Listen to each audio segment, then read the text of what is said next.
विश्व के सारे लोग करे जो साथ में मिलकर प्रार्थना, सबका मंगल होगा तब, सबका मंगल होगा तब, बढ़ेगी विश्व की चेतना।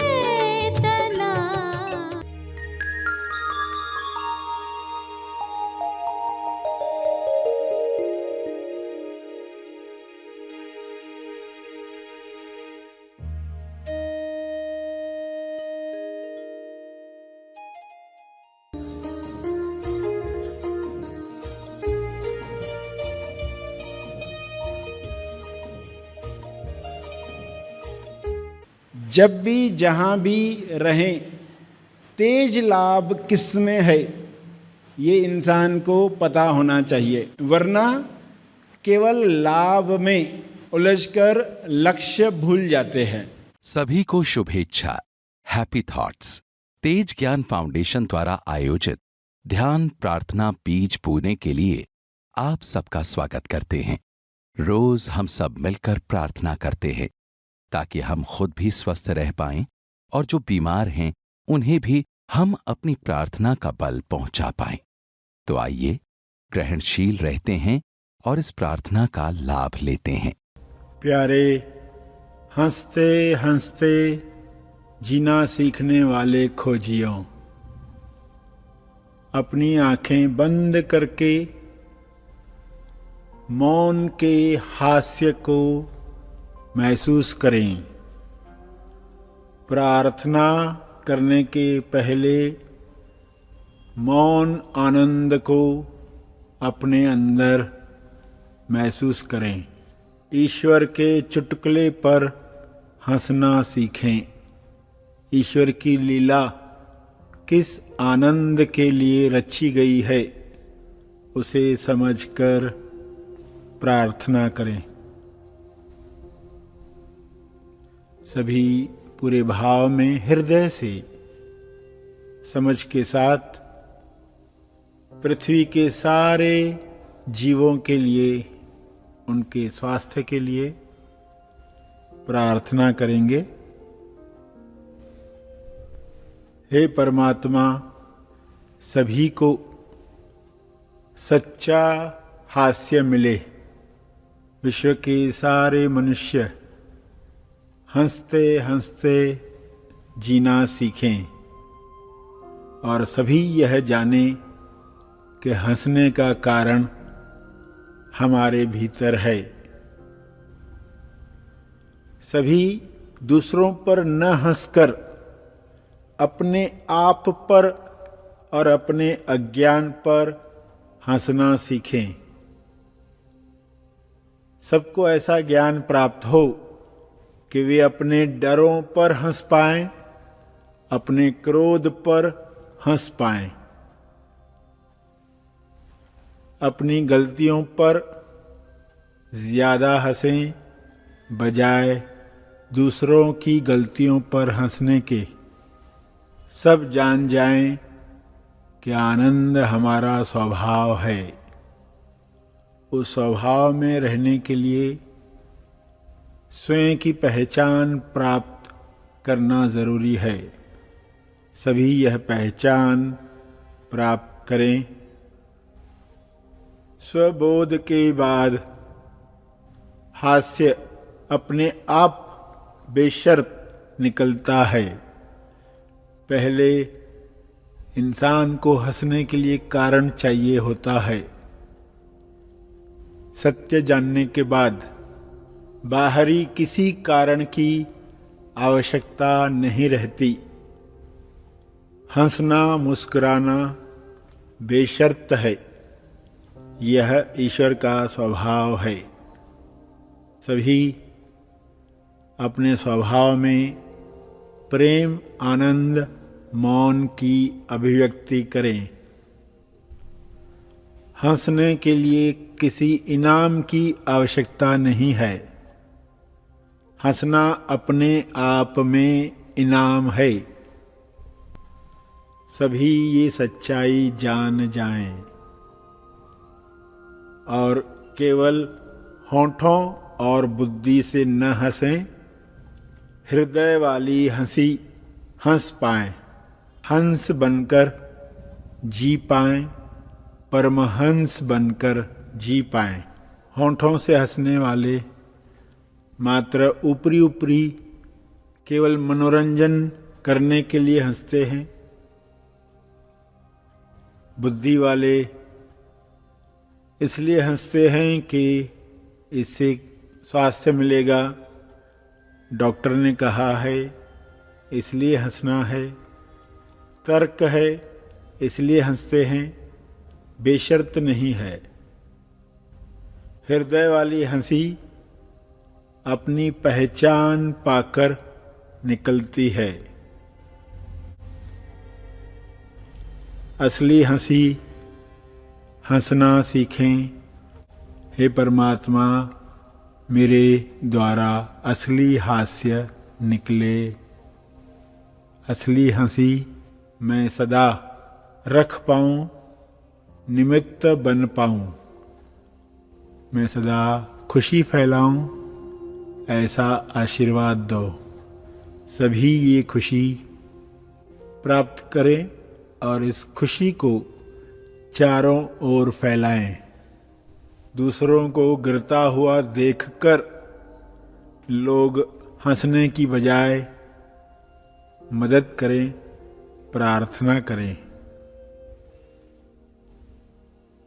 सभी अपने विवेक से सच्चाई जानें, खुद को शरीर मानकर जीने की वजह से जो रोना सीख गए हैं वह समाप्त हो। खुद को शरीर मानने की भूल पर हंस पाएं। ईश्वर इंसान के साथ क्यों जुड़ा है? हंसने के लिए, रोने के लिए, या हंसने रोने दोनों के लिए? यदि आपका जवाब हंसने रोने दोनों के लिए है तो आपके लिए सवाल है, ईश्वर ज्यादा हंसने के लिए कम रोने के लिए जुड़ा है या ज्यादा रोने और कम हंसने के लिए जुड़ा है? जैसा यकीन आप करोगे वैसा सबूत आपको मिलेगा।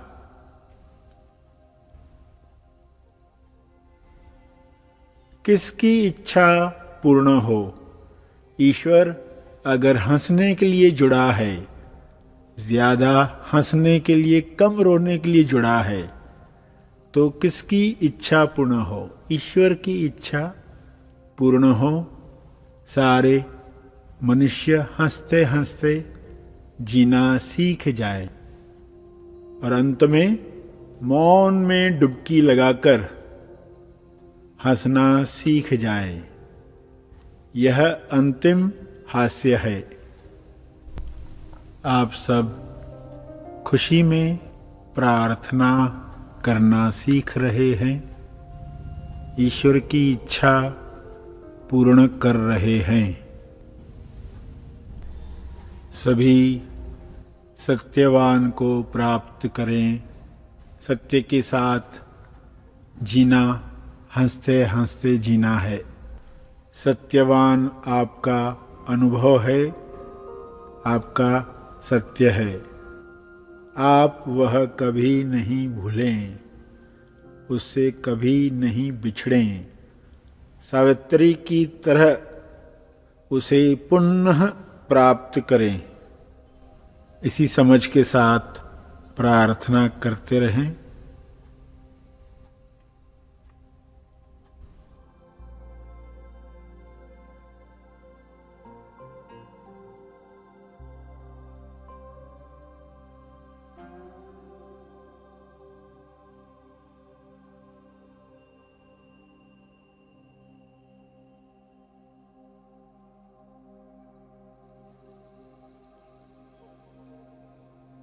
प्रार्थना के अंत में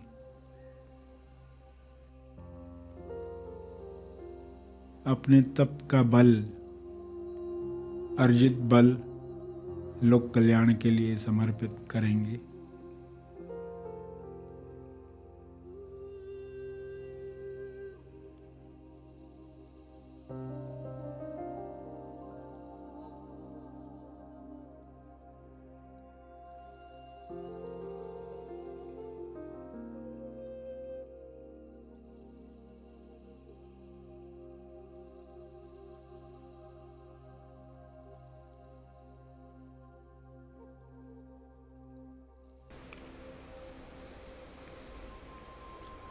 सभी धीरे धीरे आंखें खोले। आइए सब ग्रहणशील होते हैं एक चेतना संदेश सुनने के लिए।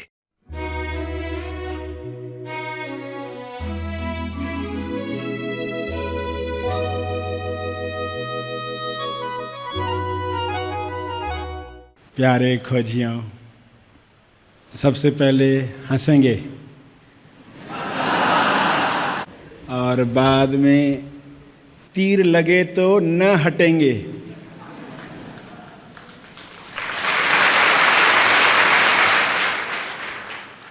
हंसेंगे, पहले भी हंसते थे, तीर लगता तो हटते थे, मगर अब व्यक्ति को बचाने की कोशिश नहीं करनी है। व्यक्ति समाप्त हो जाए। व्यक्ति यानी जो अहंकार, खुद को अलग महसूस करने वाला भाव। हंसेंगे जब कहा, आप हंसे, पहले भी हंसते थे, वह हास्य और आज के हास्य में क्या फ़र्क है? पहले भी कोई रोता है, बाद में भी कोई रोता है, मगर दोनों आंसुओं में क्या फ़र्क है? लैब टेस्ट करवाया, लेबोरेटरी में आंसुओं को ले जाकर टेस्ट किया, तो क्या फ़र्क उनमें आएगा? आत्म साक्षात्कार के पहले के आंसू और आत्म साक्षात्कार के बाद भक्ति के आंसू, दोनों में क्या फ़र्क है? हंसते पहले भी थे, अब भी हंसेंगे, मगर दोनों हास्य में क्या फ़र्क होगा? दृश्य तो वैसे ही रहेंगे, पहाड़ पहाड़ ही दिखेंगे, पहले भी दिखते थे, अब भी दिखेंगे, मगर फ़र्क क्या होगा? यही फ़र्क पहचानने के लिए स्वयं अनुभव करके जानना ज़रूरी है। इसी में ही स्टेबलाइज होना है। इसलिए श्रवण कभी भी बंद न हो, क्योंकि माया का श्रवण बंद होता नहीं है। बाय डिफ़ॉल्ट आप टीवी देखते हो, बाय डिफ़ॉल्ट लोगों की बातें सुनते हो, लोगों की सलाहें सुनते हो, हर एक अपनी सलाह देता है। जब भी जहाँ भी रहें, तेज लाभ किस में है ये इंसान को पता होना चाहिए, वरना केवल लाभ में उलझकर लक्ष्य भूल जाते हैं। तो आपको चुटकुला सुनाएंगे, गंभीरता से सुनना। इलॉजिकल लगती है बात।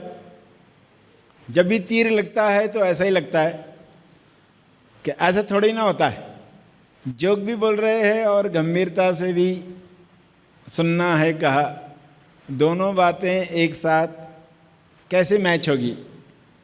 मगर विषय को समझते जाएंगे तो बात आप पकड़ पाएंगे, और जो बात समझ में ना आए उसे पार्किंग में रखकर आगे बढ़ने वाले हैं। तो पहला प्रश्न चुटकुले के साथ यह आता है कि चुटकुले बनते कैसे हैं? उसमें क्या होता है कि लोगों को हंसी आती है? और विश्व का पहला चुटकुला कब बना होगा, क्या होगा? उसके बाद फिर चुटकुले बनने शुरू हो गए। शुरुआत होती है ना, एक से स्टार्ट होती है। ईश्वर एक है, मगर एक से शुरुआत होकर आज आप देख रहे हो लोग भूल ही गए कि क्या चुटकुला था, हंसना भूल ही गए। तो अब हम ये पूरा प्रोसेस समझ रहे हैं और हमारे जीवन में भी तेज हास्य प्रकट हो। तो ये विषय समझें। चुटकुला सुनकर हम छोड़ देते हैं बात को और थोड़ी देर के बाद भूल भी जाते क्या था। ये चुटकुला बना कैसे और बनाने वाले के पास कौन सी बुद्धि है, वो ऐसे कैसे सोच पाता है। जादू के शोज होते हैं ना कि पहली बार में हम मैजिक देखते हैं, दूसरी बार समझने की कोशिश करते कि ये होता कैसे है, चीज़ें गायब कैसे होती है। तो 2 बार मैजिक शो और चुटकुले को 10 बार ये बना कैसे। और पहेली पर 1000 बार भी सोचने को बाध्य हों तो सोचें पहेली ये बनती कैसी है पहेली, और इस पहेली का जवाब क्या है, और पहेली कौन सी होगी। विश्व की पहेली कौन सी होगी। वहां से मनन शुरू होता है।